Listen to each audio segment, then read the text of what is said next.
Damas y caballeros, les invitamos a tomar asiento a continuación para proseguir con el seminario de contaminación del aire y con la presentación del doctor Mario Molina.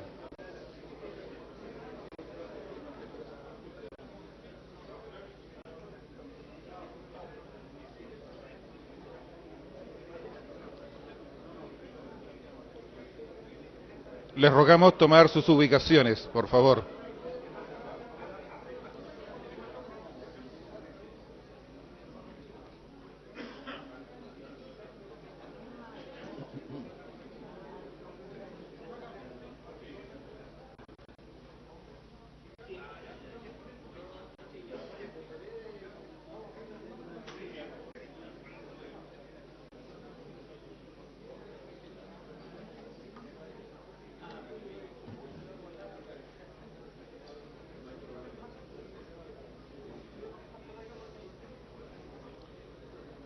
Rogamos a todos los asistentes tomar asiento, por favor.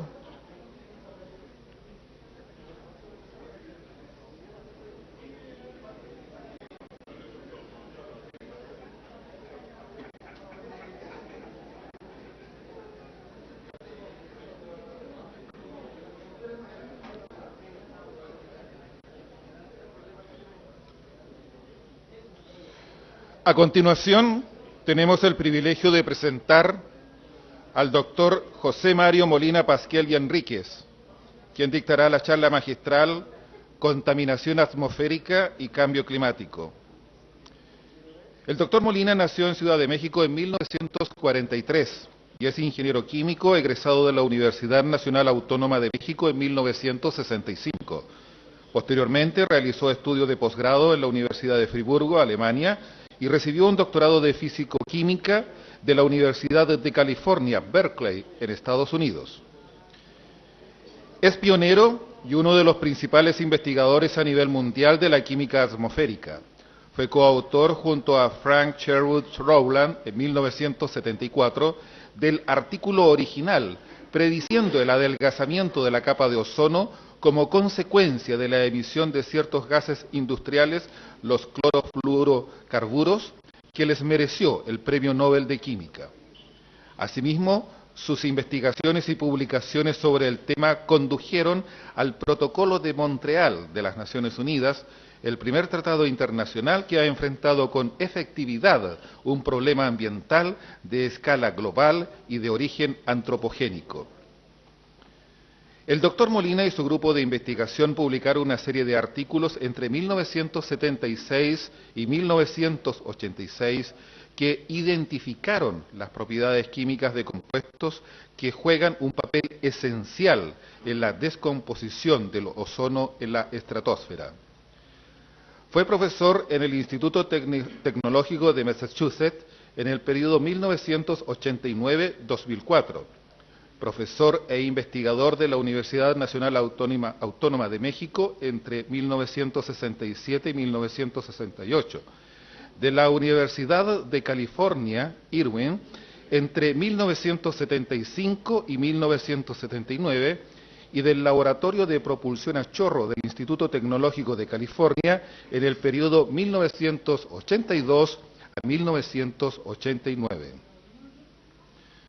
El doctor Molina es miembro de la Academia Nacional de Ciencias y del Instituto de Medicina de los Estados Unidos, y desde abril de 2011 es uno de los 21 científicos que forman parte del Consejo de Asesores de Ciencia y Tecnología del presidente Barack Obama.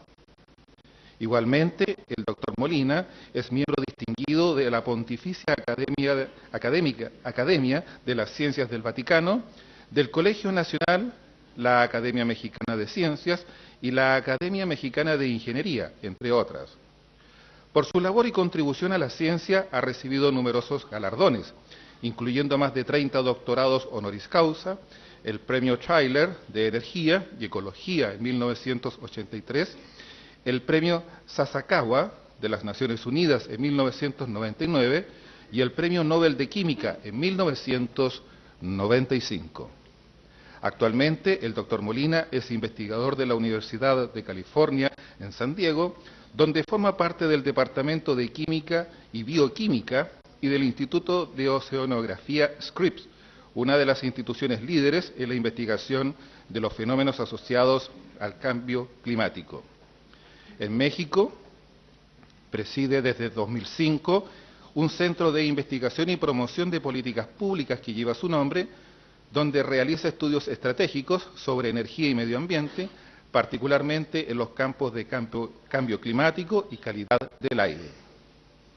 Escuchamos a continuación al doctor Mario Molina y su charla magistral Contaminación atmosférica y cambio climático.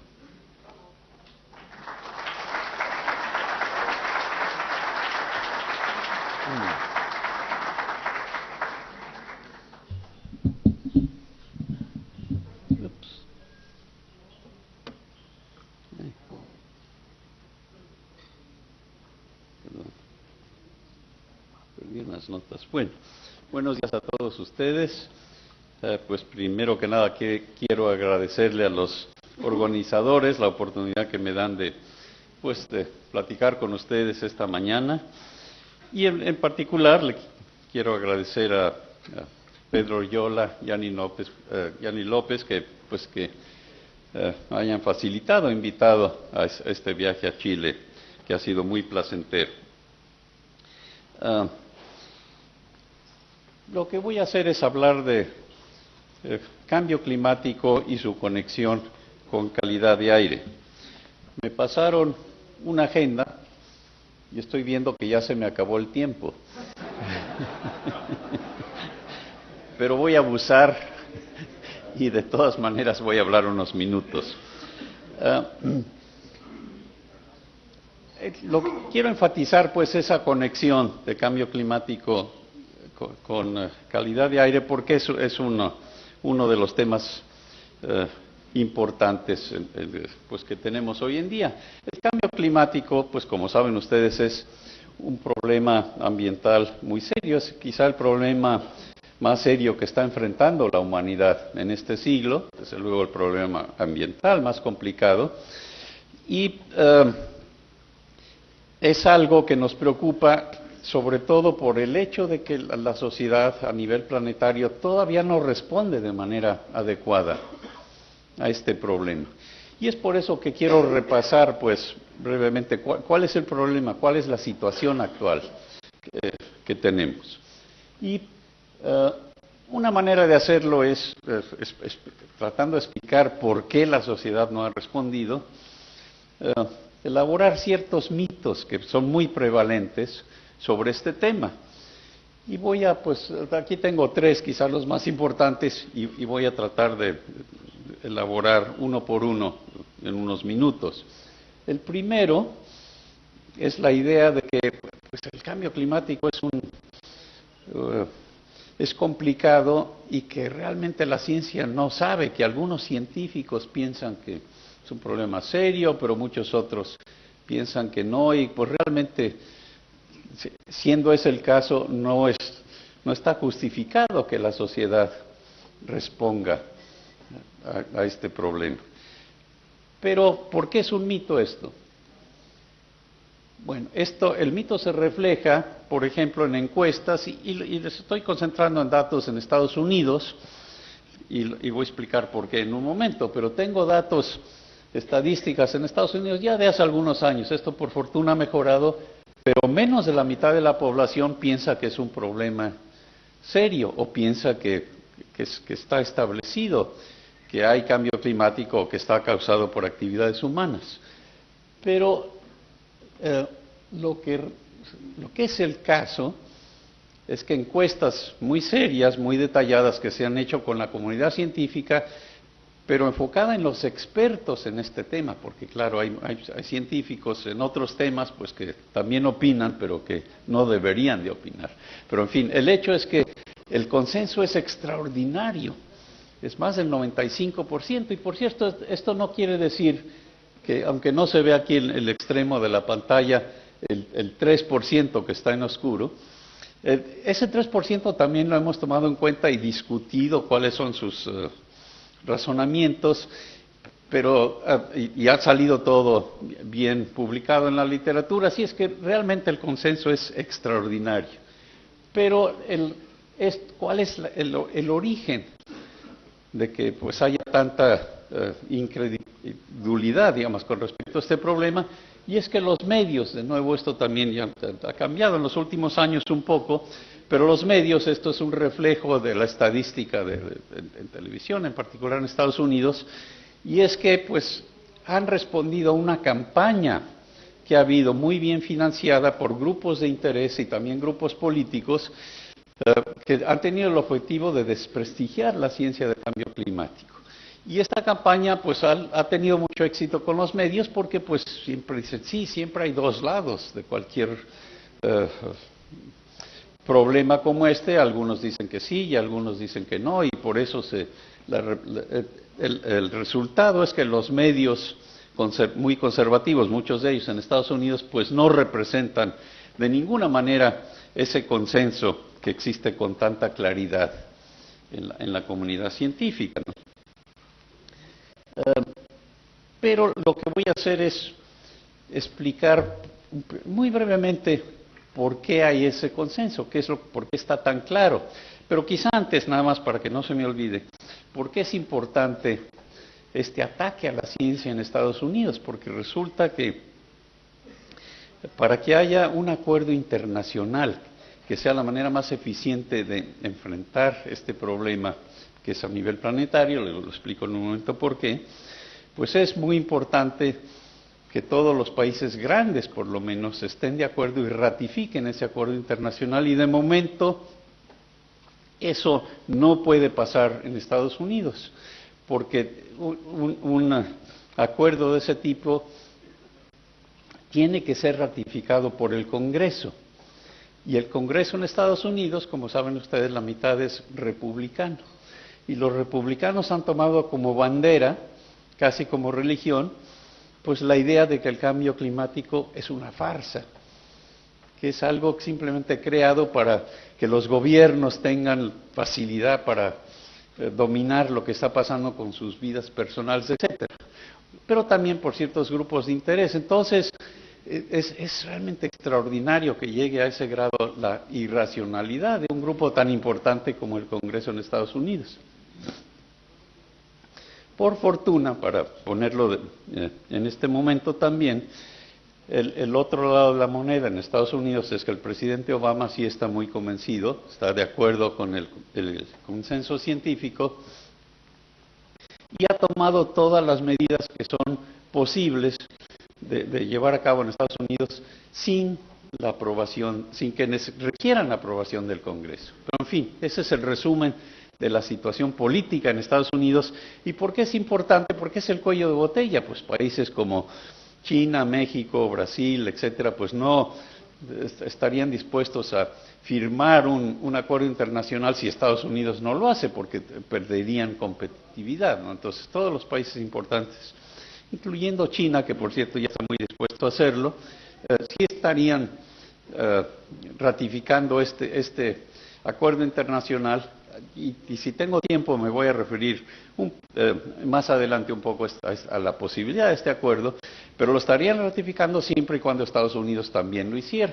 Pero eso vemos que va a tardar varios años. Esperemos que suceda esta década, pero de momento con esta administración es imposible, porque ya lo han hecho con muchísima claridad, esta racionalización política. Pero regresemos ahora a la ciencia. ¿Por qué hay este consenso? Bueno, voy a repasar con ustedes, probablemente todos ustedes conocen pues los fundamentos del cambio climático, pero la pregunta es, ¿qué determina el clima de nuestro planeta? ¿Por qué tenemos la temperatura promedio de la superficie del planeta que tenemos, que es alrededor de 15 grados Celsius, 15 grados centígrados? Y pues lo que sucede, la ciencia básica muy elemental nos explica que nuestro planeta recibe energía del Sol, sobre todo en forma de luz visible, es lo que calienta al planeta, pero desde hace millones de años tiene un equilibrio térmico de tal manera que pierde la misma cantidad de energía que recibe. Ya no está acumulando energía, pero la pierde no en forma de luz visible, que es como la recibe, sino en forma de radiación en el infrarrojo. Quizá bueno, antes les voy a enseñar, de acuerdo con esos fundamentos científicos, cuál debería ser la temperatura, pero antes, teniendo esta fotografía enfrente, quiero enfatizar la atmósfera de nuestro planeta, que como les voy a sugerir, juega un papel importantísimo para nuestro clima. Pero la atmósfera es muy delgada, como la cáscara de una manzana, y es transparente a la luz visible, la luz que llega del Sol, que nos calienta, aunque una tercera parte se refleja por las nubes. Lo único que vemos son las nubes, pero sí quería enfatizar aquí, ¿por qué estamos hablando de un problema global?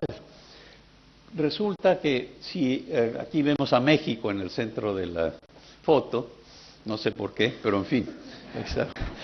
Resulta que si hay emisiones de algunos compuestos a la atmósfera que permanezcan algún tiempo, en cuestión de meses, esas emisiones se mezclan en todo el hemisferio norte.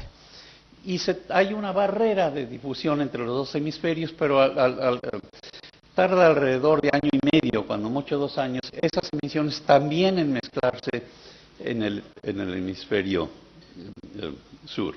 Entonces, la consecuencia de esto es que emisiones que permanezcan en la atmósfera, pues más de un par de años, se mezclan en todo el planeta, de tal manera que no importa en qué parte del planeta se emitan. Y es por eso que tenemos un problema claramente global. Si hay emisiones que afectan a la atmósfera, que es lo que estamos viendo de una manera preocupante, pues no importa si esas emisiones se hagan aquí en Chile o en la India, o en Australia, etcétera, da lo mismo, porque el tiempo de mezclado pues tiene esa consecuencia. Pero regreso ahora a esta pregunta. La pregunta es, ¿cómo estimamos cuál debería ser la temperatura del planeta? Y esto, aquí tengo unas ecuaciones históricas, no se preocupen, no las voy a discutir con ningún detalle, pero es para contestar la siguiente pregunta. Ese equilibrio térmico al que me refería, con conocimientos básicos de la ciencia, nos pueden dar el resultado, qué temperatura debería de tener nuestro planeta. Y resulta que, bueno, aquí nada más si quieren interpretar la gráfica, pues recibimos energía en forma de luz visible y el planeta la emite en forma de radiación infrarroja. Resulta que históricamente hubo un desarrollo muy importante a principios del siglo pasado, precisamente para cuantificar, para explicar cuál debería de ser esa temperatura. Y se hizo empíricamente con observaciones primero de laboratorio, pero después con ciencia más fundamental. Pero era algo que no se podía explicar inicialmente hasta que Max Planck encontró una ecuación que sí describía bien las observaciones empíricas. Y con esta ecuación de Planck, que es la ley de distribución de Planck, muy bien establecida, deberíamos de poder calcular esa temperatura. ¿Por qué lo pongo aquí? Pues sin ver los detalles, ahí está la constante de Planck H. Resulta que esa misma ecuación fue con la que se descubrió nada menos que la mecánica cuántica, el hecho de que la energía viene en paquetes, y eso pues revolucionó la ciencia de una manera muy fundamental. El hecho de que tengamos teléfonos celulares, etcétera, toda la física del estado sólido, la química moderna es química cuántica, eso fue algo pues muy revolucionario en su momento, el hecho de que la energía viene en paquetes. Y resulta que otro descubrimiento muy importante, el de Einstein, no solo la energía, pero también la radiación, la luz, viene en paquetes que se llaman fotones. Y eso fue, por cierto, lo que le dio el premio Nobel a Einstein, no fue su teoría de la relatividad. Y por supuesto Planck también se ganó el premio Nobel. Bien, ecuaciones muy bien establecidas. Medimos cuánta energía llega del Sol, calculamos la temperatura promedio de la superficie y el resultado es menos 18 grados Celsius. Algo anda mal, porque si eso fuera el caso, no estarían ustedes aquí, estaría congelado el planeta a menos 18.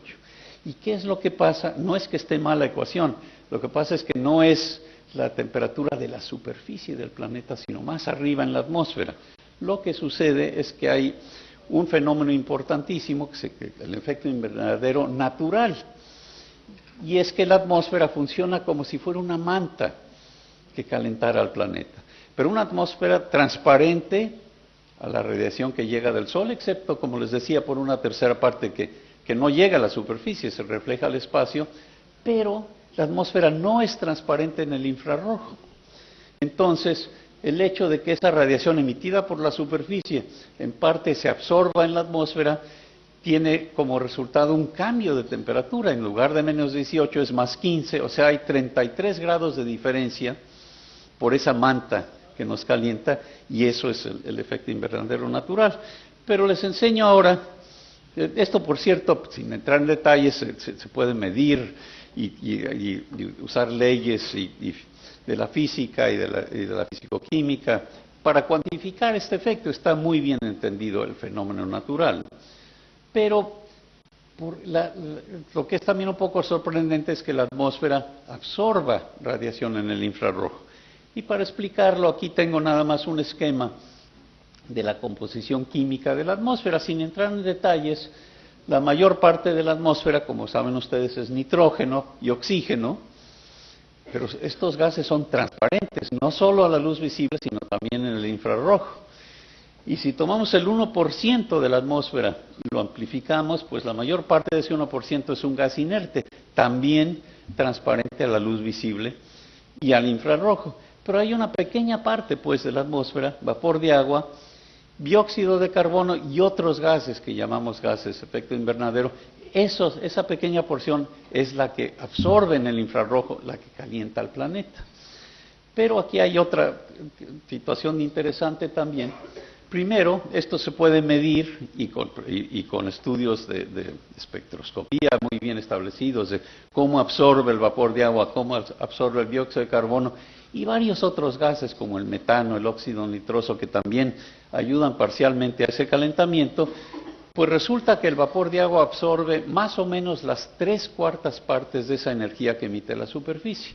Y el dióxido de carbono, pues la 1/4 parte restante. Pero el vapor de agua, ¿cómo llega a la atmósfera? Pues por evaporación. El planeta tiene una cantidad de agua prácticamente ilimitada en los océanos, pero esa agua se evapora, pero se condensa en las nubes, llueve, nieva, etc. Entonces, la cantidad de vapor de agua que hay en la atmósfera depende de manera crítica de la temperatura. Si subiera la temperatura del planeta, habría más vapor de agua y viceversa. Entonces, para explicar el papel de estos gases invernaderos, los gases fijos, el dióxido de carbono, hacemos un experimento hipotético que es quitarle a la atmósfera ese dióxido de carbono, esa pequeñísima parte, 0.04% de su composición. ¿Qué es lo que pasaría? Como absorbe la cuarta parte de esa radiación, se enfriaría la atmósfera, pues de manera significativa, y eso llevaría como consecuencia que se empezara a condensar el vapor de agua. Y si hace uno el experimento cuantitativamente, se condensaría prácticamente todo el vapor de agua.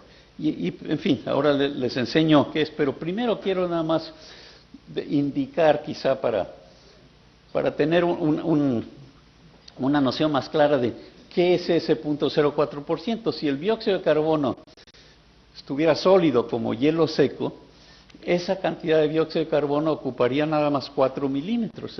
Imagínense, nuestro planeta tiene como 4 milímetros de dióxido de carbono si es que fuera hielo seco. Pero si lo quitamos, esto es lo que pasaría, se congelaría el planeta, llegaría a esos, inclusive por abajo de esos menos 18 grados que les mencionaba, porque pues la nieve refleja más luz solar.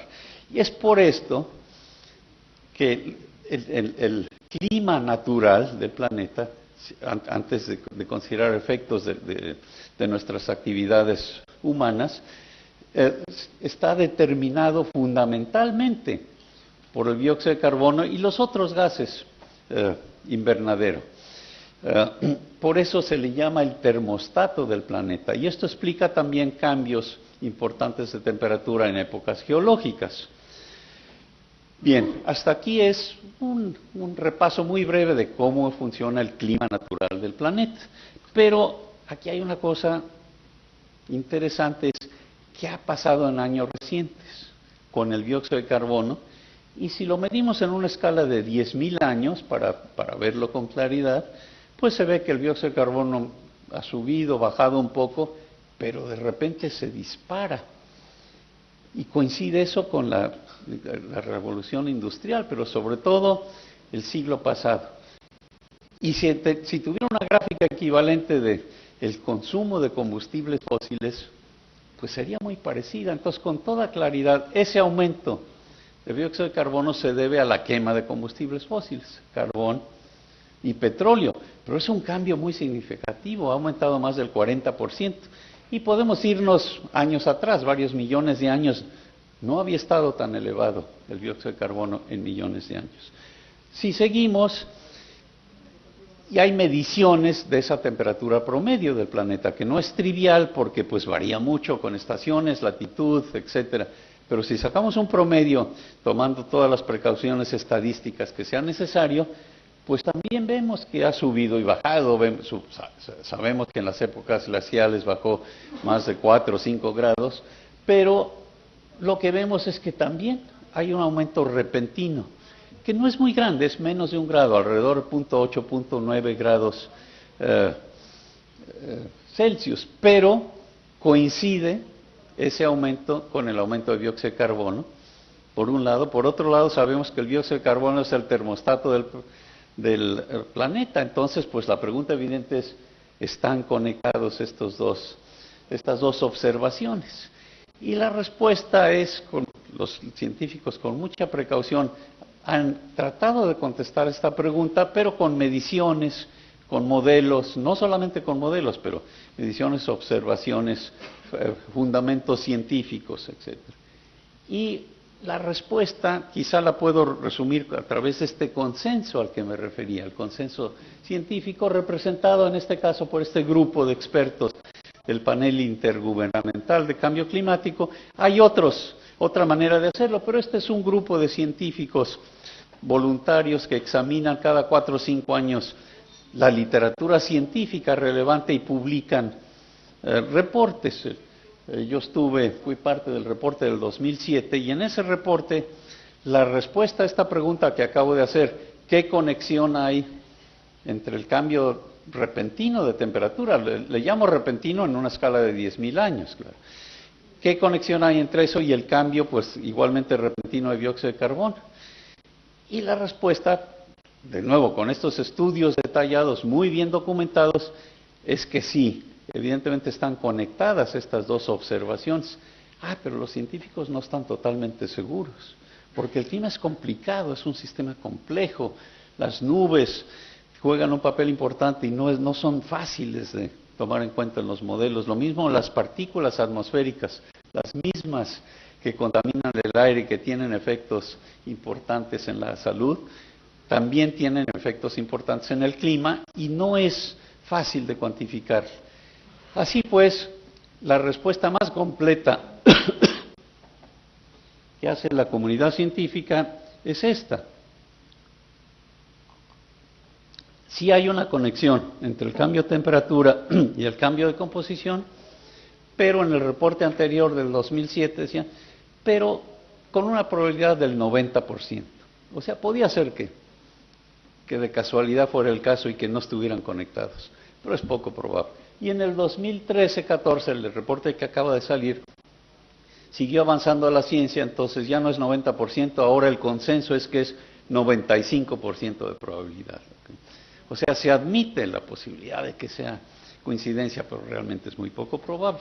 En fin, ese es el repaso muy elemental del consenso científico, que el resumen es que el clima está siendo afectado y está siendo afectado como consecuencia de actividades humanas, sobre todo la quema de combustibles fósiles, pero también hay que mencionar que el balance de dióxido de carbono en la atmósfera, la fotosíntesis, todo eso, pues depende de las plantas verdes, de la fotosíntesis. Así es que el arrasar con selvas tropicales, etcétera, lo que había estado sucediendo en el Amazonas, todo eso también es un factor no tan importante como los combustibles fósiles, pero desde luego muy significativo. Pero en fin, esa es la parte del primer mito. El segundo mito es que, bueno, si esto sucede, si hay una conexión, pues la temperatura apenas ha subido 0.8, 0.9 grados, pues eso no es gran cosa.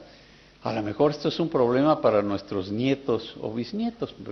Nosotros, pues, deberíamos de seguir viviendo tranquilamente y ya será problema de futuras generaciones. Pero eso también es un mito. ¿Por qué? Porque ya vemos el cambio climático, ya estamos viendo sus consecuencias. Aquí desgraciadamente se borraron los años, pero es 2009 y 2013. En estos meses, con mediciones de satélite, se ve claramente cómo, pues en unos cuantos años, estamos hablando de menos de una década, un cambio espectacular en estos meses de verano en la cantidad de hielo que hay en el Ártico. Se está derritiendo. Eso ya está pasando, ya no es para el futuro. Pero además, ahí tengo muchas láminas, pero no, nada más seleccioné una o dos. Están ocurriendo toda una serie de eventos que llamamos extremos de clima. Así pues, ese pequeño aumento promedio de temperatura en sí no es lo que es preocupante, pero es lo que llamamos cambio de clima, es que hay inundaciones, ha habido inundaciones también en México, muy aparatosas, con un costo enorme, pero en todos los continentes claramente la frecuencia de las inundaciones ha aumentado. También ha habido sequías, incendios forestales, algún tipo de huracanes. La frecuencia de estos eventos extremos, así llamamos, claramente ha estado aumentando, sobre todo en las últimas décadas. Quizá lo que está más claro, porque está basado en mediciones de satélite, no hay que hacer ninguna teoría aquí, es lo que llamamos ondas o olas de calor. Y aquí lo que está graficado es la variación de temperatura en ciertos meses del año, junio, julio y agosto, no a altas latitudes, sino más cerca de latitudes tropicales, y se ve como en función del año, pues tenemos una distribución gaussiana, o sea que a veces la temperatura sube más, a veces menos, hay una gran variabilidad. Pero si comparamos los años 50 con años más recientes, pues esa curva gaussiana se ha desplazado claramente a la derecha. Es ese aumento de temperatura al que nos referíamos, pero más notable a esas latitudes y en esos meses. Y el resultado es el siguiente: si lo que ya definimos como una onda de calor es calor extremo, es una desviación, una temperatura que representa 3 desviaciones estándar, o sea, en la cola de la distribución, es la probabilidad de que las temperaturas alcancen esos límites, pues esa probabilidad ha aumentado docenas de veces. Y efectivamente esto se mide, no es algo que esté uno sugiriendo que va a pasar, esto ya está pasando. Entonces, ondas de calor ya son mucho más frecuentes si las definimos de esa manera, y que tienen, por cierto, también impactos muy severos en la población, con una mortalidad inducida muy clara, ¿no? Pero, en fin, lo voy a resumir de esta manera. Hace 3 o 4 años, siendo la comunidad científica muy conservadora, pues preguntas como esta, si ese huracán que causó tantos daños en Estados Unidos, costosísimo, la pregunta es si el cambio climático tenía algo que ver con ese huracán. Y lo mismo, extendiendo la pregunta, ¿qué tiene que ver ese cambio de frecuencia de inundaciones, etcétera? Y hace 3 o 4 años la comunidad científica pues tenía muchas dudas, decía, pues sí, pero no tenemos estadísticas suficientemente claras, etcétera. Pero eso, ha habido un avance muy claro en estos años, y muchas publicaciones científicas, y la conclusión es la siguiente: si bien no podemos en general atribuir un evento como este o alguna inundación específicamente al cambio climático, lo que sí está muy claro, dadas las estadísticas, la física, las observaciones, es que es la intensidad, no el evento. Las sequías y las inundaciones quizá hubieran pasado de todas maneras, pero su intensidad muy claramente sí está influenciada en promedio por el cambio climático. O sea que es una manera con mucha cautela de afirmar que ya estamos viendo no solamente ese pequeño cambio de temperatura promedio, sino impactos muy preocupantes, muy costosos. Hoy en día, ya no es para finales de siglo, estamos viendo sus impactos pues prácticamente en todos los continentes.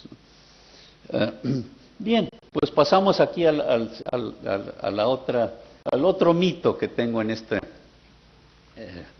esta plática, y es el siguiente: la energía fósil es tan importante para la economía del planeta, pues que ni pensarlo. Aunque tengamos un problema, pues el considerar que deberíamos de cambiar o hacer algo con respecto a energía es absurdo, porque le costaría un dineral a la sociedad. Es un cambio que simplemente no podemos darnos el lujo de llevar a cabo. Pues resulta que eso también es un mito. Y inclusive Chile, aquí es un ejemplo de cambios importantes, como se los voy a explicar. Primero les repito lo que ustedes ya conocen, que aquí vemos cómo ha aumentado el uso de energía en nuestra sociedad, sobre todo en años recientes, pero lo que aquí vemos, lo rojo, negro y azul, pues la parte más importante de esa subida pues son combustibles fósiles: petróleo, carbón y gas. Hay otros tipos de energía, pero esos no han contribuido tanto a ese aumento. Entonces, de nuevo, la pregunta es, pues, ¿cómo podemos cambiar esa tendencia a un crecimiento tan espectacular? Pero para aclarar la respuesta, primero voy a referir a este evento, en el que yo por fortuna pude asistir, un evento que se llama Conferencia de las Partes, o COP, que es organizado por las Naciones Unidas, con la finalidad de enfrentar el problema del cambio climático. Y el que tuvo lugar en el 2009 en Copenhague tenía la peculiaridad de que participaron muchos jefes de Estado, más de 130 presidentes, primeros ministros, etcétera, estaban presentes. Y sorprendentemente estos jefes de Estado sí se pusieron de acuerdo que sería prudente tratar de limitar el aumento de temperatura promedio a 2 grados, porque un aumento mayor es demasiado arriesgado y un aumento menor quizás sería demasiado costoso. Entonces fue como una meta aspiracional.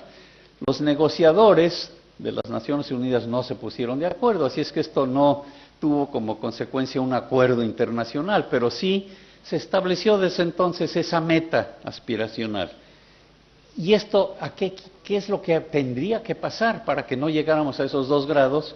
Aquí tengo una curva de emisiones parecida a la que enseñé hace poco de consumo de combustibles o de formas de energía, pero en este caso son emisiones de dióxido de carbono y también aquí debería de aclarar, el dióxido de carbono es poco más de la mitad de este problema, pero no es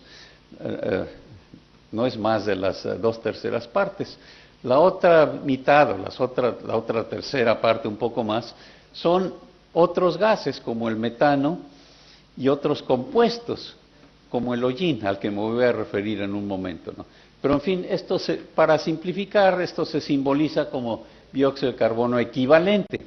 Entonces, lo que tendría que suceder es que en vez de continuar por esa línea azul, que es el progreso de la economía, esto pues sí, es buena cosa que esté disminuyendo la pobreza, que esté aumentando el nivel de vida pues en todo el planeta, a veces con demasiada lentitud, pero en fin, muy acoplado al uso de combustibles fósiles, pero un aumento pues notable. Para que no subiera la temperatura más de 2 grados, tendríamos que empezar a reducir emisiones. Ya deberíamos de haber empezado, pero ya no lo hicimos. Pero bajarla de tal manera que para el 2030 ya deberíamos estar emitiendo la mitad de lo que hacíamos en el año 2000 o algo así. Eso es un reto enorme. Y por eso ese mito de que pues eso es imposible, pero aquí está la respuesta, ya reconocida por expertos, por economistas y expertos en políticas energéticas. En principio sí se puede. ¿Cómo se hace? Estos llamados triángulos de estabilización. Esta gráfica es la misma, emisiones en función del año, de los años hasta el 2050, y si quisiéramos pues respetar esa meta aspiracional, tendríamos que eliminar esa zona verde. De momento estamos por la línea que está encima de la zona verde. Por ahí es donde va el planeta de momento. Tendríamos que bajar hasta la zona azul. Y la manera de hacerlo, pues no hay una solución mágica única, sino que tenemos que tomar muchas medidas simultáneamente. Las más lógicas, quizá para empezar, y menos costosas, pues es mejorar la eficiencia.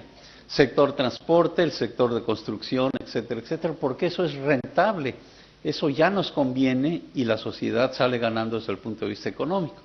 Pero aún si consideramos otros cambios que sí le cuestan a la sociedad, el costo total en realidad aquí está un poco exagerado de acuerdo con los estudios económicos más recientes, más aceptables, es el 1 o 2% del Producto Interno Bruto de todo el planeta. Sí es mucho dinero, por supuesto, el 1% de todo el ingreso, pero es claramente menos que el costo de los daños que ya estamos viendo hoy en día. Entonces, esos estudios son críticos porque nos demuestran que sí se puede, que no es tan costoso tomar estas medidas, distintos tipos de energía. Aquí pongo algunos ejemplos, no pongo la eólica que ustedes conocen, pero el costo de la energía de viento eólica pues ya compite con la energía fósil. La solar, la de fotovoltaica es la más conocida, les voy a enseñar un momento qué ha pasado con sus precios, pero la solar térmica es menos conocida, pero también la tecnología está avanzando de manera espectacular, al grado de que se espera que en pocos años este tipo de energía sea competitiva desde el punto de vista de sus costos con la energía de combustibles fósiles. O sea que hay un avance muy importante, pero además pues no estamos hablando de no usar energía, sino usar distintas fuentes de energía y usarla de manera más prudente, mucho más eficiente. El potencial de usar menos energía y manteniendo nuestra calidad de vida, ese potencial es enorme, ¿no? Otra cosa, aquí lo pongo nada más muy brevemente, otra manera que podría incidir en que continuáramos usando combustibles fósiles es si en vez de emitir el dióxido de carbono a la atmósfera, se captura y se almacena. Y sorprendentemente no habría problema de volumen, de almacenar grandes cantidades abajo del nivel de la tierra sólida. Pero esto era muy prometedor y resultó ser más caro de lo que se había pensado y por eso no ha tenido mucho avance, pero en años recientes se está volviendo a resurgir. Es otra tecnología que posiblemente nos permita pues, seguir usando gas o carbón, siempre y cuando, claro, esté acompañado de este tipo de tecnología.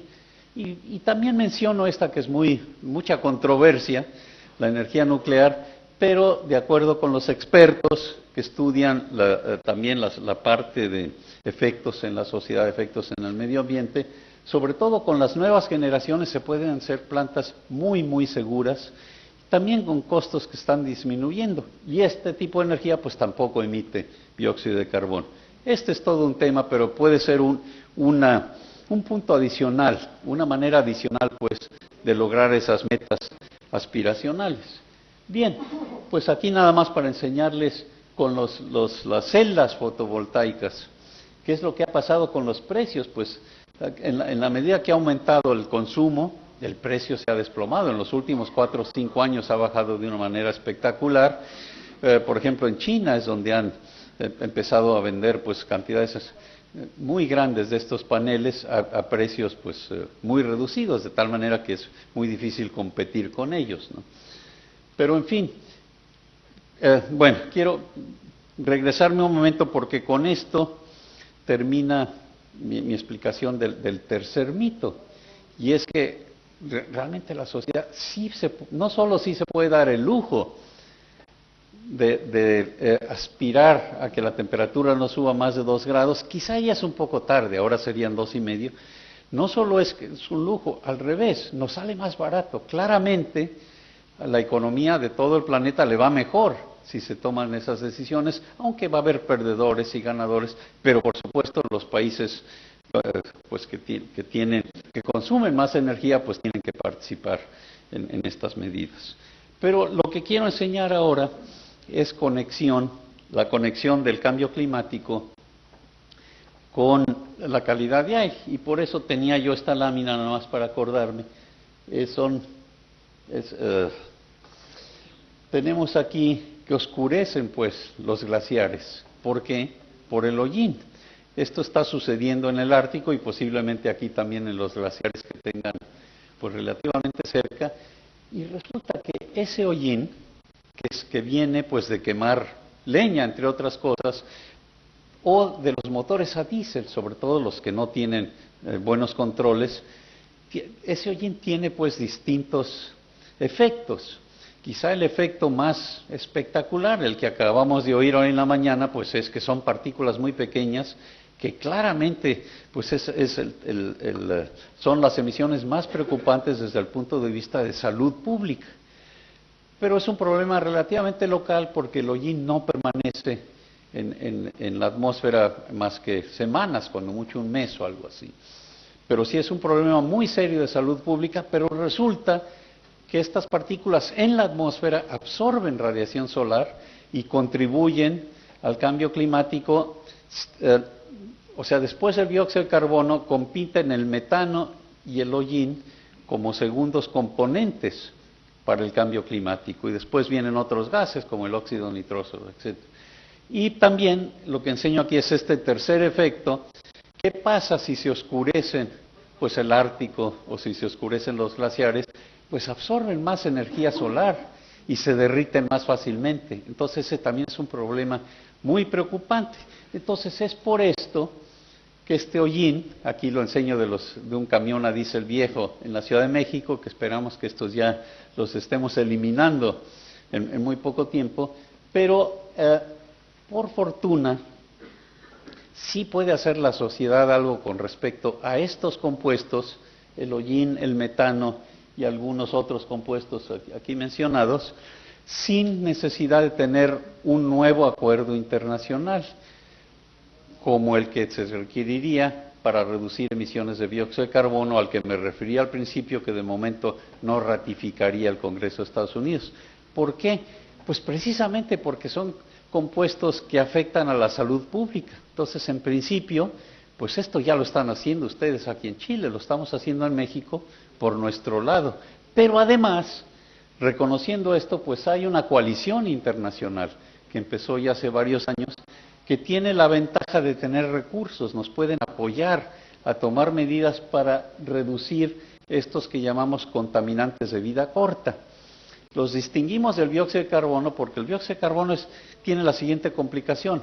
De lo que se emite al quemar combustibles fósiles, más o menos la mitad es lo que permanece en la atmósfera, la otra mitad en poco tiempo se absorbe en los océanos, por las plantas, etc. Pero una parte de esa mitad, una parte muy importante, permanece en la atmósfera más de 1000 años. O sea que el dióxido de carbono que estamos emitiendo, a menos que aprendamos a quitarlo de la atmósfera, estamos cambiando la composición química de la atmósfera por muchas generaciones, no solo una o dos, no solo este siglo, muchos siglos. Es por eso que es muy preocupante el dióxido de carbono. El contraste son los de vida corta. ¿Por qué? Porque con esos ya podemos empezar, pero aquí, en esta gráfica trato de explicar, estos son modelos de qué pasaría con la temperatura si reducimos, bueno, primero el BAO, que es el business as usual, si no hacemos nada, es lo que está pasando de momento casi, estamos en la línea roja. Entonces, la temperatura podría subir, pues aquí es moderado 4 o 5 grados. Si nada más controláramos el dióxido de carbono, estaríamos en la línea azul. ¿Qué es lo que pasa? Que aunque tengamos un acuerdo internacional muy eficiente con el dióxido de carbono, pues no vamos a ver el impacto de reducir emisiones por una década o algo así, por ese tiempo de vida tan largo que tiene en la atmósfera. Entonces, el impacto no lo vemos de inmediato. Por otro lado, estos compuestos de vida corta, si lo vemos en la línea negra, la que sigue, si lo reducimos en estos próximos años, sí vemos un impacto en la temperatura muy importante, y eso tiene grandes consecuencias porque sí empezaríamos a reducir esos extremos de clima que son ya tan preocupantes. Si nada más lo hacemos con el dióxido de carbono, pues tendríamos que esperarnos una década. Pero si no nos preocupamos del dióxido de carbono, pues al cabo de un par de décadas regresábamos a donde estábamos, porque el dióxido de carbono se continuaría acumulando. Entonces, la conclusión muy clara es que no podemos simplemente preocuparnos de uno u otro, o sea, de dióxido de carbono o de los de vida corta. Es importantísimo trabajar con las dos clases de compuestos. Uno, por tener resultados pues en poco plazo, y otro, pues para asegurarnos de que esos resultados sean permanentes. Aclaro también que el dióxido de carbono no solamente tiene efectos digamos que se pospongan en el tiempo, sí tiene efectos poco después de ser emitido, pero no son tan importantes como el hecho de que se estén acumulando. En fin, es por eso que es tan importante esta coalición, el CCAC, una coalición internacional, porque es una manera de que nuestros países, en Latinoamérica somos activos en eso, de que nuestros países sí participen activamente en reducir las emisiones pues de estos gases de vida corta. Bien, pues me adelanto rápidamente, aquí ya estoy terminando. ¿Qué acciones se necesitarían para enfrentar el cambio climático? Es un poco un resumen. Realmente para llegar a esa reducción a la que me refería yo, pues se necesita un acuerdo internacional o algo equivalente. Quizá no es esencial el acuerdo, pero sí que haya un costo, un precio a las emisiones. Aquí en Chile se está considerando, si no es que ya tienen este impuesto a las emisiones de carbono, en México también ya lo tenemos, aunque es nominal, pero tiene que ser algo más significativo y a nivel planetario, y tiene que suceder en Estados Unidos y en China, etc. Eso es para realmente lograr esa meta tan importante, pero tan difícil de lograr, ¿no? Además, hay que continuar con investigación. Lo lógico es que la sociedad pusiera más recursos en esto, pero en fin, es una limitación. pero tecnologías que estén avanzando para que continúen bajando los precios. Tiene que haber cooperación internacional. Este es un problema a nivel planetario. Por fortuna esto sí está sucediendo, pero no puede ser el caso de que estas nuevas tecnologías nos las cobren en los países en desarrollo, más caras. Tiene que compartirse todo ese conocimiento. Y por último, pues enfatizar estas medidas llamadas ganar-ganar o gana-gana, que son las que le conviene a nuestros países con o sin cambio climático porque mejora nuestra economía, que son aquellas conectadas sobre todo con eficiencia energética. Pero quizá ya viéndola ahora, voy a terminar con esta lámina, que yo estuve años trabajando como profesor en el MIT con este grupo, el Global Change, y ese es un grupo importante de expertos en ciencias atmosféricas, algunos de química atmosférica, otros de movimientos atmosféricos, pero también biólogos, etcétera, que han creado un modelo enorme del funcionamiento del clima en el planeta, tomando en cuenta pues todas sus características. Es uno de los más grandes, si no el más grande que existe, y por eso es uno de los más confiables. Pero está acoplado a un modelo de la economía del planeta también, un modelo muy detallado. Entonces es un trabajo conjunto de economistas y expertos en clima. Y para explicar pues cuál es la situación actual respecto a la ciencia y a la economía del cambio climático, una manera de hacerlo es con estas ruletas. Y la idea es la siguiente: de momento estamos jugando con la ruleta de la izquierda, porque la sociedad no ha respondido todavía prácticamente. ¿Y por qué es una ruleta? Pues por la complicación del cambio climático.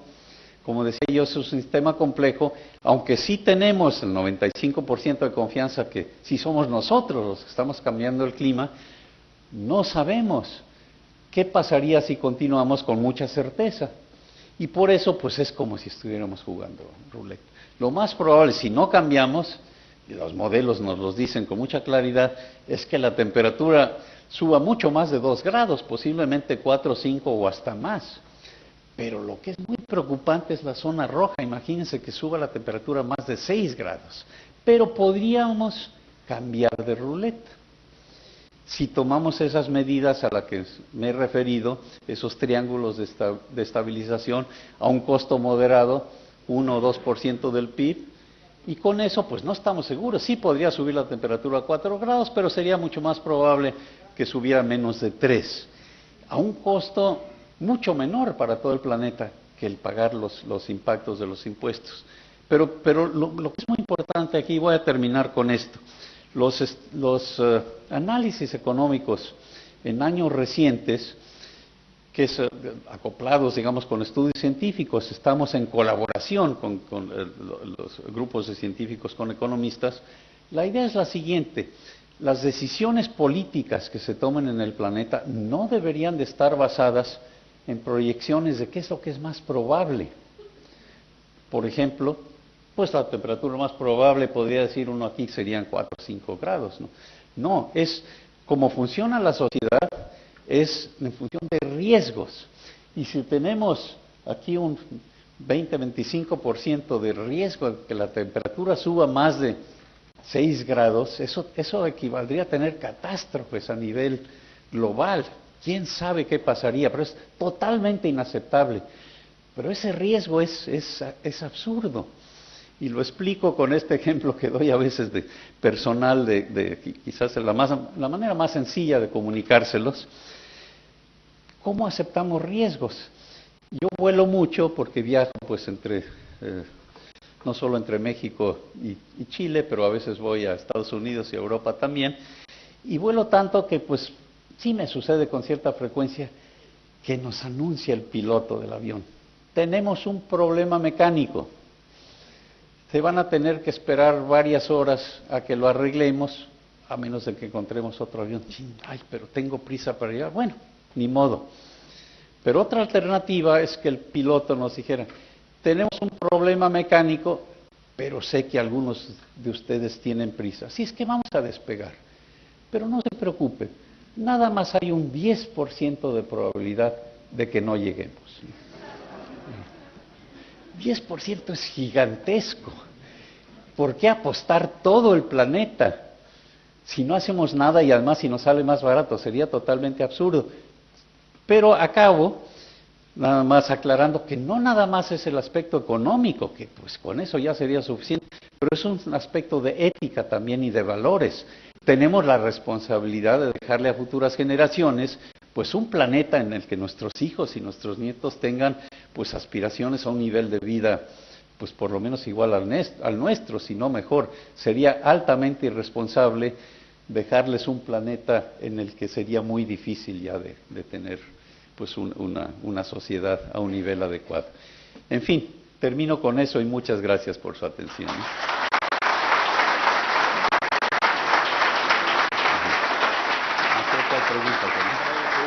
Sí, muy bien.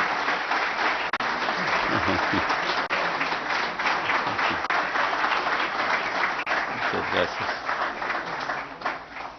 Creo que tenemos posibilidad de preguntas. Sí, está abierta la posibilidad de desarrollar 5 preguntas. 5 preguntas. Primero acá.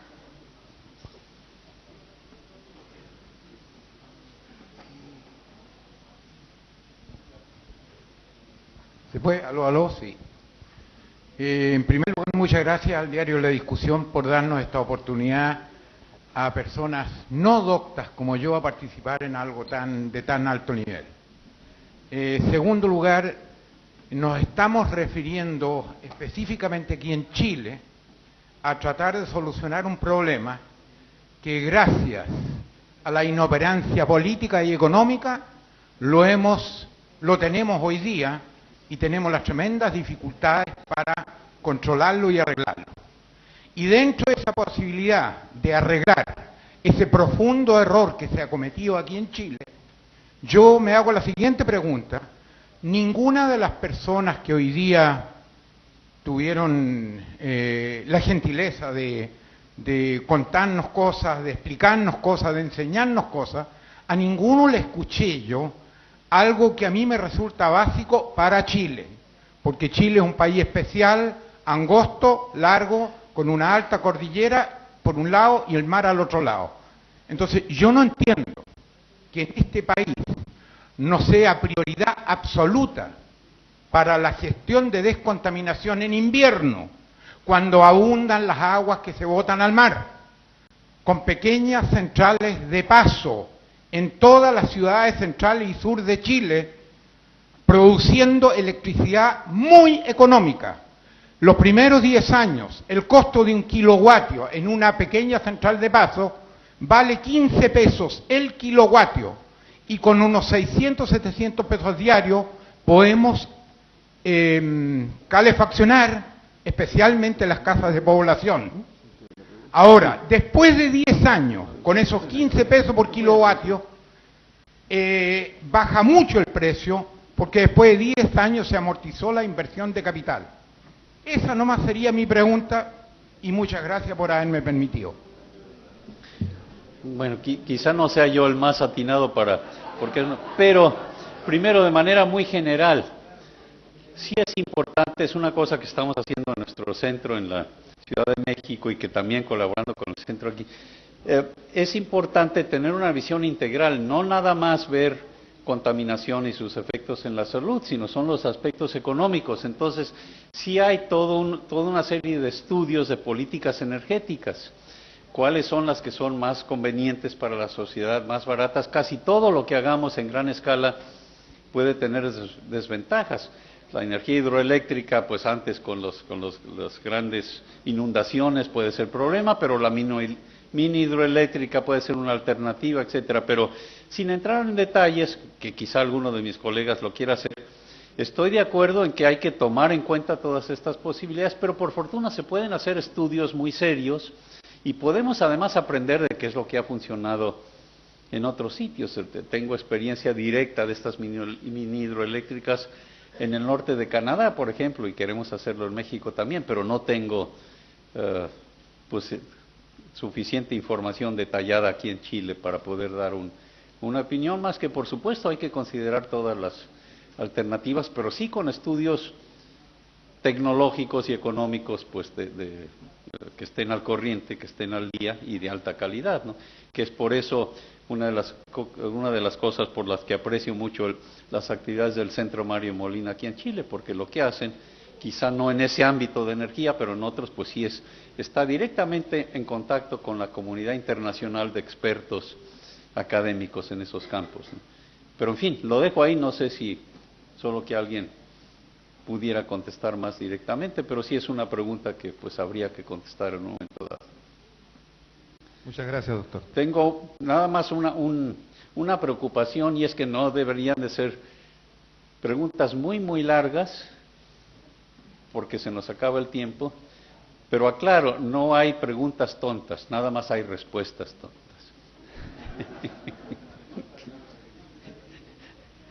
Junto con agradecerle su presencia a esta futura región y, por supuesto, compartiendo la disminución del uso de combustibles fósiles, ¿qué factibilidad le ve usted digamos, a lo que los científicos están tratando de colaborar para tener menos contaminación con el uso del helio 3? Del helio 3, eso es para energía nuclear. Sí, eso es una pregunta también muy específica, dejen contestarla de manera muy general. Donde la sociedad tiene mucha experiencia con un tipo de energía nuclear, de fisión. Hay otras maneras de hacerlo. Tengo colegas como Erwin Moniz, que es el secretario de Energía en Estados Unidos, que sí ha publicado junto con otros colegas de MIT otras posibilidades. Y lo que hay que hacer con esas tecnologías alternativas, por supuesto, hay que seguir investigándolas. Quizás la sociedad no esté metiendo suficientes recursos. Yo no tengo suficiente detalle para hacerlo, pero esto, como en Estados Unidos, quizá, pero habría que hacerlo todavía con más fuerza, hay un fondo, en ese caso el Departamento de Energía, que está destinado a exploraciones de este tipo, sin la expectativa de que eso necesariamente sea redituable a corto plazo. Pero quizá el ejemplo que todos conocen más claramente no es el del helio 3, sino es de la fusión. Porque la crítica que se le hace, un poco de broma, es que ya desde hace muchos años nos han dicho que tenemos que esperar 50 años para que madure y que la podamos usar. Pero hoy en día siguen siendo 50 años los que... Pero no es cierto. Sí hay avances muy interesantes en fusión, pero lo que sí es muy importante aquí anotar es que, aunque haya que darle mucha importancia a esos desarrollos, no están lo suficientemente maduros para ayudarnos en esta década. O sea que tenemos que actuar con las tecnologías que tenemos y con los precios que están bajando, sin dejar de darle importancia a seguir haciendo investigaciones en esas tecnologías muy prometedoras.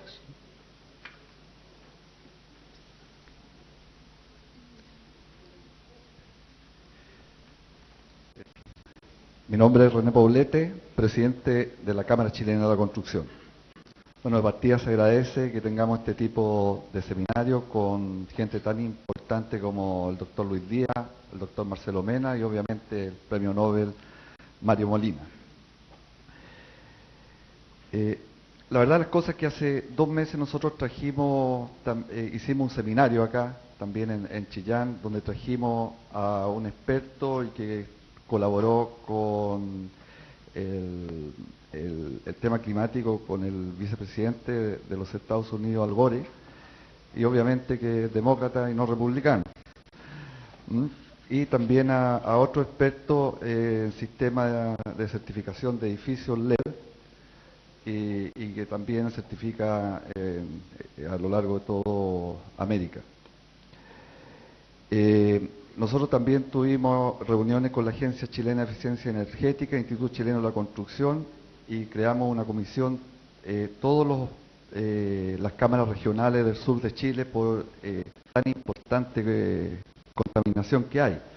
Y nosotros también deducimos que no solamente son las ciudades importantes las que tienen este problema, sino que todas las comunas, la diferencia con nosotros es que las otras no se han medido. Entonces, tenemos San Carlos, tenemos Bulnes, Pinto, que a lo mejor están más contaminadas que con nosotros.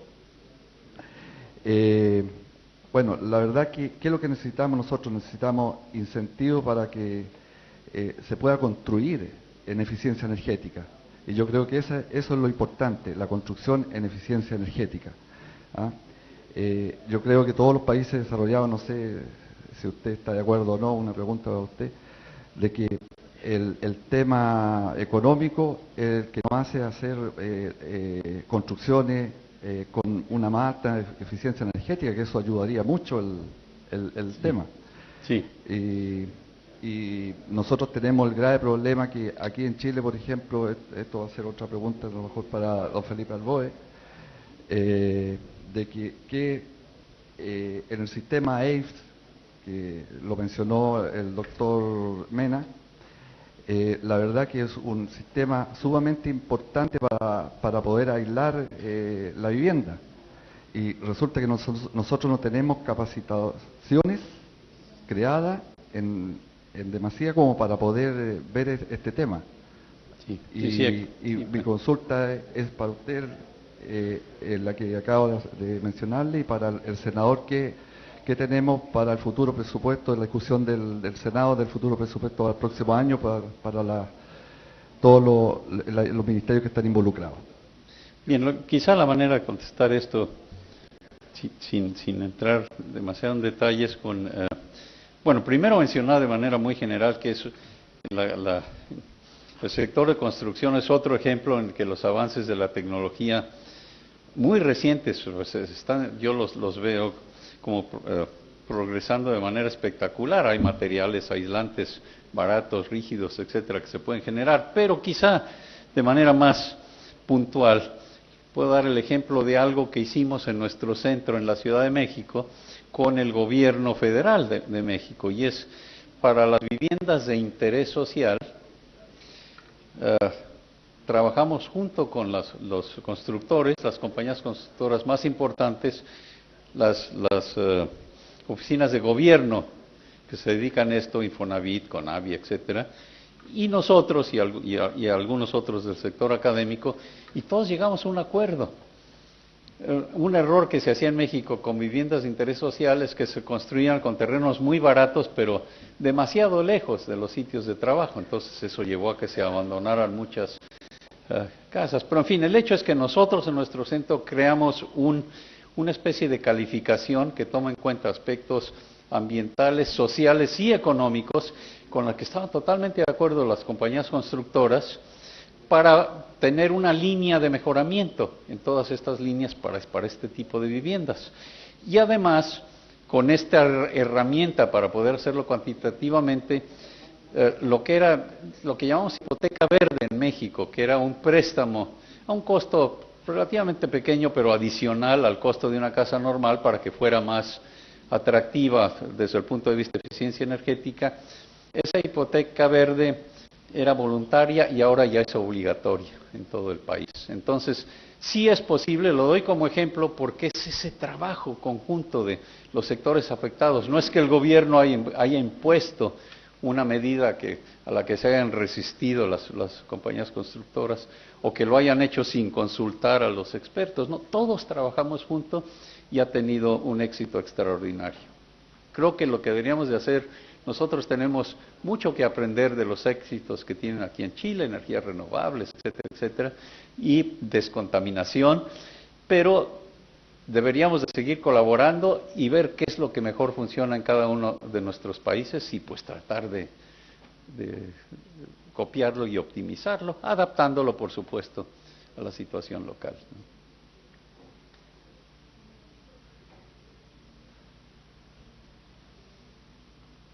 Felicitaciones al diario La Discusión y también al senador Arboe por este excelente seminario. Jorge Cáceres Méndez, Seremi de Justicia. Bien preciso, profesor y premio Nobel. Nosotros, en el cambio global, como país chico, y probablemente esto se repite en el mundo, en los países chicos, no nos sentimos como culpables del problema, que no lo hemos creado, y además tampoco nos sentimos como parte de la solución. ¿Cuál sería el mensaje para nosotros como chilenos? Sí, para el problema de cambio climático, que es un problema global, sí es muy importante la pregunta, digamos, porque hace varios años, hace pues apenas 5 años o algo así, lo que a través de este acuerdo de las Naciones Unidas, que es el llamado Protocolo de Kioto, que no funcionó, La idea era que esto era un problema creado por los países desarrollados, efectivamente es el caso, pero la postura de los países en desarrollo, incluyendo a China en aquel entonces, era, miren, nosotros no creamos el problema, ustedes, los países ricos, empiecen a arreglarlo y después nos preguntan qué deberemos de hacer. Eso no funcionó. Entonces hay que cambiar de actitud. Entonces lo que hay que hacer es que todos los países, y China ya lo aceptó, China ya cambió mucho, México por supuesto también, ya no tomar esa posición drástica. Nosotros no creamos el problema. En parte sí, pues toda nuestra clase media y clase alta pues vive y emite como en muchas otras partes del planeta. Entonces lo que tenemos que hacer es todos colaborar y todos presionar para poder llegar a enfrentar de una manera eficiente este problema, porque pues así funciona, entre otras cosas, funcionan las Naciones Unidas por votación, ¿no? Entonces tiene que haber presión de todos los países para que esto resuelva. No es la única manera de hacerlo, no tiene que ser nada más a través de las Naciones Unidas. Y hay ciertas ideas que quizá los 20 países más ricos del planeta pueden empezar, es una alternativa, pero si tienen el apoyo y el ejemplo de nuestros países, pues con más razón se puede acelerar la solución. Y México es un país vulnerable al cambio climático porque tiene muchas costas, pero Chile todavía más, porque una de las preocupaciones que ya no lo mencioné porque era demasiado detalle, pero estos 6 grados pues podría ser que se elevara el nivel del mar 6, 7 metros o algo así, y eso sería terrible, desaparecería la Florida, por ejemplo. No está fuera no es una locura, con otras palabras, sí está dentro de las posibilidades, de acuerdo con los estudios científicos más serios. No es necesariamente lo más probable, pero sí es un riesgo inaceptable.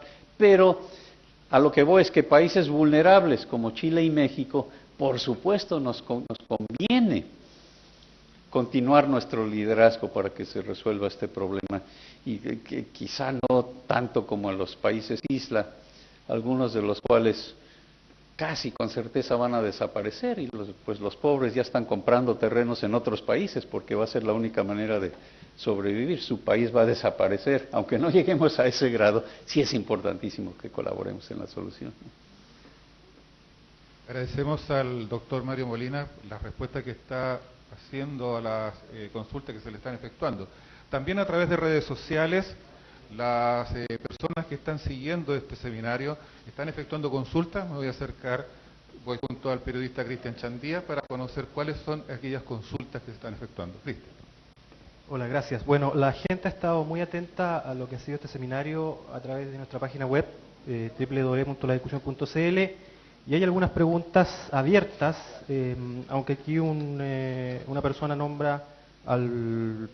Sí, también puede ser para el doctor acá. Dice Ulises Lari Silva, les preguntaría si la contaminación del aire se refiere solo al humo domiciliario e industrial, gases de vehículo, generados en el radio urbano, o se refiere también a la contaminación en zonas rurales, como son los gases y malos olores provenientes de los rellenos sanitarios, planteles porcinos, plantas de tratamiento de aguas servidas, lodos orgánicos, secado de algas, etcétera. Uy, pues es una pregunta muy general. Por supuesto hay que tomar en cuenta todas las fuentes de contaminación, pero una manera de contestar eso más cuantitativamente pues es haciendo mediciones, teniendo pues, los equipos adecuados para ver cuáles son las fuentes más importantes, y es precisamente pues una de las actividades del Centro Mario Molina aquí en Chile. Entonces, lo importante es entender por qué está contaminado el aire, pero también darle prioridad, cuál es la parte más importante del problema y enfrentar esa.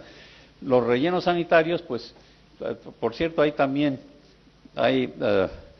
una serie de avances interesantes. Pueden ser una fuente de metano que simplemente se escapa a la atmósfera, pero con un poco de imaginación ese metano se puede recoger y se puede vender, se puede usar o por lo menos quemar para que no salga como tal a la atmósfera. Pero además, tecnologías modernas están empezando a usar los desechos de basura después de sacarles todo lo que sea reciclable como material de construcción, después de procesarlo, etcétera. En fin, eso es, aunque no sea el problema más importante de contaminación de aire, sí es un problema que por supuesto hay que enfrentar, y sí es un problema importante en las ciudades grandes, toda esta acumulación enorme de basura. Pero quizá otra respuesta importante es que la idea no es simplemente escoger la parte más importante y olvidarse de las demás. Hay que hacer todo lo que se pueda que sea atinado, claro. Muchas gracias, doctor. Tenemos más consultas efectuadas a través de las redes sociales.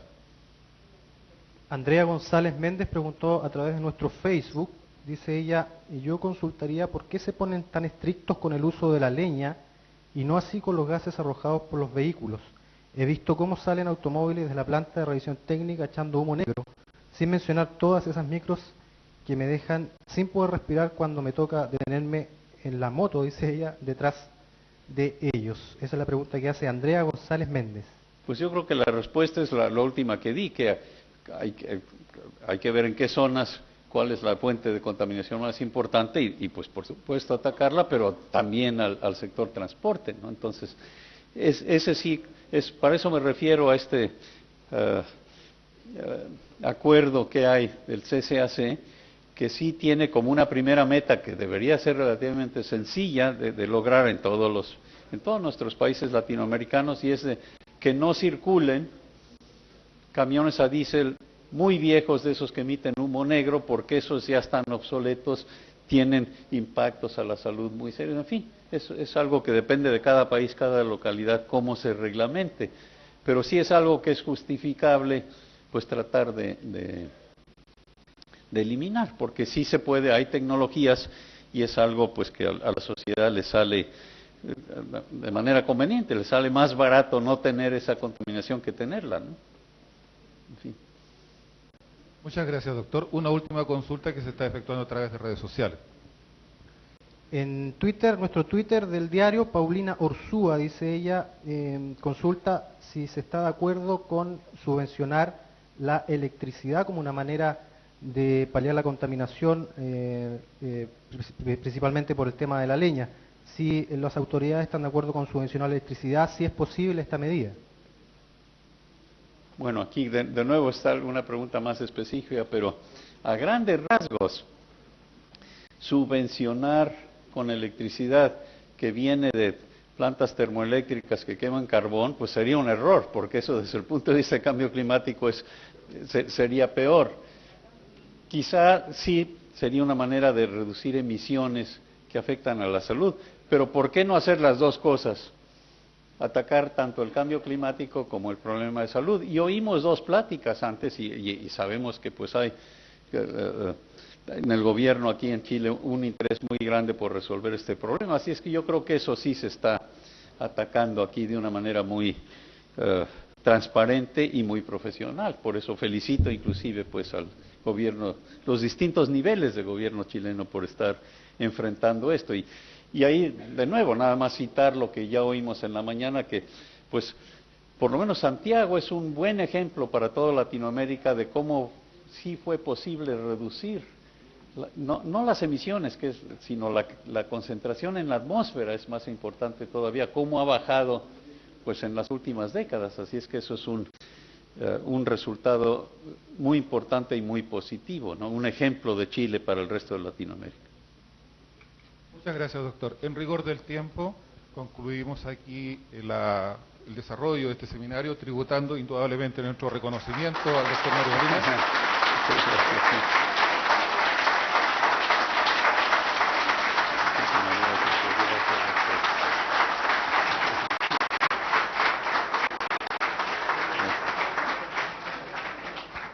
Dado el gran interés que ha despertado este seminario, les adelantamos que este domingo circula en el diario La Discusión una edición especial con los principales pormenores de esta actividad que ha convocado tan selecta concurrencia. Las palabras finales, el director del diario La Discusión, don Francisco Martínez.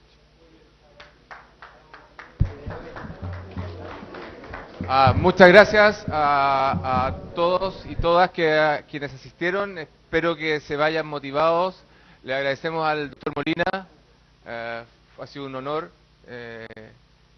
Chile nunca antes había tenido un premio Nobel de visita y que haya compartido su conocimiento, y espero que nos haya motivado muchísimo. Al subsecretario, que haya podido presentarnos la política pública y asistir y agradecerle también todo el tiempo que ha colaborado con nosotros. Al profesor Luis Díaz Robles, también muchas gracias, muy interesante su presentación. Así que, bueno, muchas gracias, esperamos seguir contribuyendo a generar conversaciones ciudadanas importantes sobre los temas relevantes para nuestra ciudad. Así que muchas gracias a todos.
Espérate, probemos el micrófono.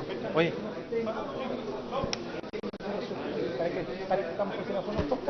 Después vamos a evidenciar el proceso. Gracias. Estamos pues. Hola, bueno, ha terminado este seminario de contaminación del aire aquí en el Hotel Isabel Riquelme, organizado por Diario La Discusión, y estamos con algunos de los asistentes. Estamos con el alcalde de Chillán Viejo, Felipe Elwin. Alcalde, bueno, ¿qué le pareció el seminario? ¿Cuáles son las conclusiones que se pueden sacar? Me parece notable, agradezco de todo. Me parece notable el seminario, agradezco al diario La Discusión la gentileza y la grandeza de lo que tuvimos hoy día, Creo que este es un punto de partida por un conjunto de discusiones. Hoy día viene la discusión que tenemos que tener, y valga también el nombre del diario, la discusión es qué queremos para Chillán Viejo, qué queremos para Chile. Y yo creo que lo que expuso el profesor Mario Molina tiene que ver con el cambio climático, que nos afecta fuertemente, pero además tiene que ver cómo estamos llevando nuestra vida de forma un tanto egoísta. Me llama la atención que las preguntas que se hicieron eran preguntas localistas, sin una mirada de todo. Y ahí yo creo que tenemos que hacer un tremendo esfuerzo para ver más allá de Chillán, más allá de Chillán Viejo. Yo creo que la discusión del diario hizo una apuesta notable, una apuesta espectacular. Espero poder tener y seguir teniendo este tipo de discusión que le hace mucha falta a Chillán Viejo. Yo creo que el hecho de que vamos a ser capital regional, tenemos que empezar a vestirnos con esa altura de mira, y este seminario no tiene otra cosa más que es un punto de partida para lo que va a ser Ñuble Región. Agradecido, y además quiero invitar a todos los vecinos a que este no es el término, es el comienzo de un proceso de conversación, de discusión y de diálogo, y necesitamos mucha conversación, porque la verdad no está en una persona, la verdad se construye en conjunto. Por eso yo creo que la discusión acierta, pero medio a medio, y espero que siga en esta senda, porque tienen que haber otros encuentros más, y sí me gustaría que las respuestas y las preguntas de nosotros, los vecinos, las autoridades locales, sean preguntas mucho más centradas en el todo, mucho más amplias, mucho mirando como región más que como comuna o como localidad. Yo creo que en ese sentido lo que me queda de este seminario es cómo le sacamos aún más provecho y cómo podemos darle una mirada y empezar a tener una mirada de región. Yo creo que ese es el trabajo que nos compete a nosotros. La discusión nos ha dado nos puso una testera, algo maravilloso, un momento maravilloso que tenemos que seguir aprovechando y trabajando. Ahora, ¿qué está haciendo Chillán Viejo puntualmente por el tema de la contaminación? Hay días críticos de la intercomuna, Chillán y Chillán Viejo, pero no tenemos mucha información de Chillán Viejo. ¿Qué se está haciendo en materia de fiscalización? A ver, nosotros estamos trabajando el tema de fiscalización, que es un elemento importante, pero hay que señalar que Chillán Viejo se transformó hace 10 años atrás en el basurero de Ñuble. Eso está claro, que el gobierno municipal anterior no hizo lo que tenía que hacer y fue negligente en el tema. En este sentido, nosotros estamos muy cargados con varios pasivos ambientales. Sin embargo, nosotros hemos venido trabajando fuerte con una comisión ambiental de la ciudadanía. El municipio hoy día ha revisado cada una de las investigaciones de la CIA y toda la cosa. Pero hay un elemento que es súper importante. Estamos instaurando, valga la diferencia hoy día, estamos instaurando una comuna sustentable. Y esa comuna sustentable va a ser un centro experimental ambiental. Pusimos LED en todas las calles, que eso es súper importante. Y ojo que en los momentos de mayor contaminación la calle se veía nítida y no como en otras ciudades. Yo quiero decir que estamos haciendo un trabajo importante, pero yo creo que falta hacer un trabajo de mayor visión.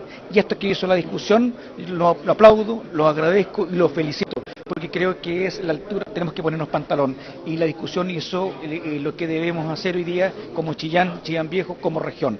Creo que este seminario queda con gusto a poco, y esperar poder tener más adelante otro seminario. Okay, gracias, alcalde. El alcalde de Chillán Viejo, Felipe Elwin, hablándonos de lo que fue este seminario que acaba de finalizar aquí en el Hotel Isabel Riquelme. Bueno, tenemos aquí a nuestro alcalde también de Chillán, don Sergio Zarzar, por acá, por favor. Don Sergio, hola. ¿Cómo está? Bueno, bien, primero que todo, preguntarle qué le pareció este seminario, las proyecciones que usted hace como alcalde de estas iniciativas como la que vimos hoy. Bueno, inmensamente feliz de este seminario. Felicitar al diario La Discusión, a todos los que han trabajado para tener de manera muy especial y con la importancia que tiene un seminario de esta característica, con lo que significa el trabajo que se está haciendo para poder tener aire puro, de descontaminar esta gran ciudad que la componen Chillán y Chillán Viejo. Yo creo que, independiente que se ratifican algunos conceptos y alguna forma de trabajar y que la estamos haciendo, aparecen iniciativas nuevas. Yo creo que don Mario Molina, Premio Nobel, nos deja una gran lección, nos deja su legado y sobre todo la tarea que tenemos que trabajar en conjunto, todos, para que podamos superar este problema que nos afecta tanto como es la contaminación. La gente a través de las redes sociales, de internet, hacía algunas preguntas, por ejemplo, decía, ¿qué pasa con los vendedores de leña, los vendedores informales de leña? ¿Qué está haciendo la municipalidad en materia de fiscalización? Yo siempre he dicho de que el comercio de la leña en general es ilegal. Hay 3 o 4 lugares de acopio que ellos cumplen con toda la normativa de compra y venta, venden leña seca, por lo tanto ellos son los que están en regla. Pero sí el problema es con la gente que viaja de madrugada, los que cortan de partida un árbol, ya los 2 días después de trozarlo, lo están vendiendo, por supuesto que se transforma en un producto extremadamente peligroso porque es leña húmeda.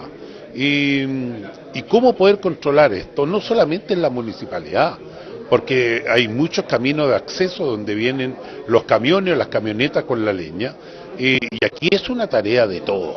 A mí me parece que, tal como lo he dicho, tenemos que trabajar en conjunto, con Carabineros, con Impuesto Interno, con la autoridad sanitaria, sancionar a los que de verdad están ganando mucho dinero con la venta de la leña y están haciendo perder mucha salud a miles y miles de personas que vivimos en esta zona. Yo espero que se materialice esta fiscalización y donde regularicemos completamente la venta de la leña.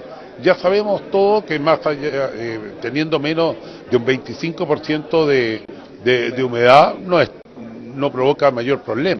Pero aquí yo creo que todo lo que se consume en los calefactores de Chillán y de la zona, por supuesto que es leña húmeda y ese es el gran problema. Gracias, alcalde. Sergio César, alcalde de Chillán, quien nos da su comentario respecto a este seminario de contaminación que se realizó aquí en el Gran Hotel Isabel Riquelme. Gracias, alcalde. Gracias a usted y felicitaciones. Muchas gracias.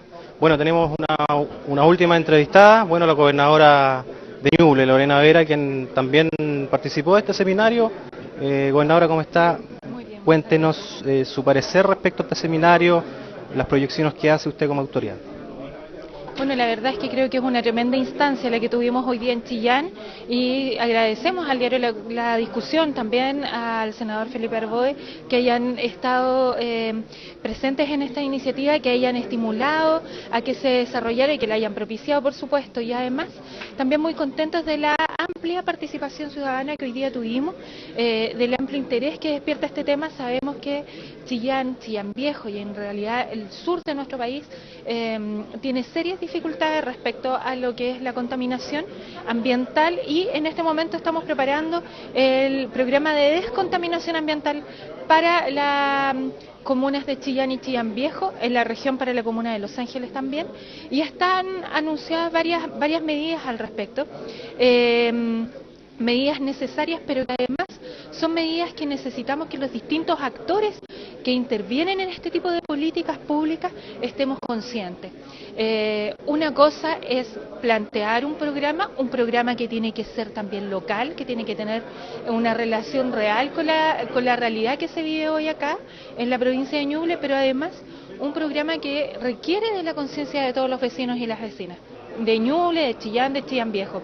Sabemos que además este no es un tema solamente del uso de la leña, tiene que ver con construcciones con eficiencia energética, tiene que ver con el uso de distintas energías no renovables y no convencionales, y tiene que ver también con la fiscalización que podemos hacer en términos de cuando se falta la norma. En ese sentido invitamos a todos los actores, creemos que podemos lograr un muy excelente plan, tenemos la oportunidad de hacer un cambio importante en este momento para nuestra provincia y la presidenta así lo ha dispuesto, tiene una tremenda preocupación por la salud de los chilenos y chilenas en materia de medioambiental, por lo tanto creemos que esta oportunidad hay que aprovecharla.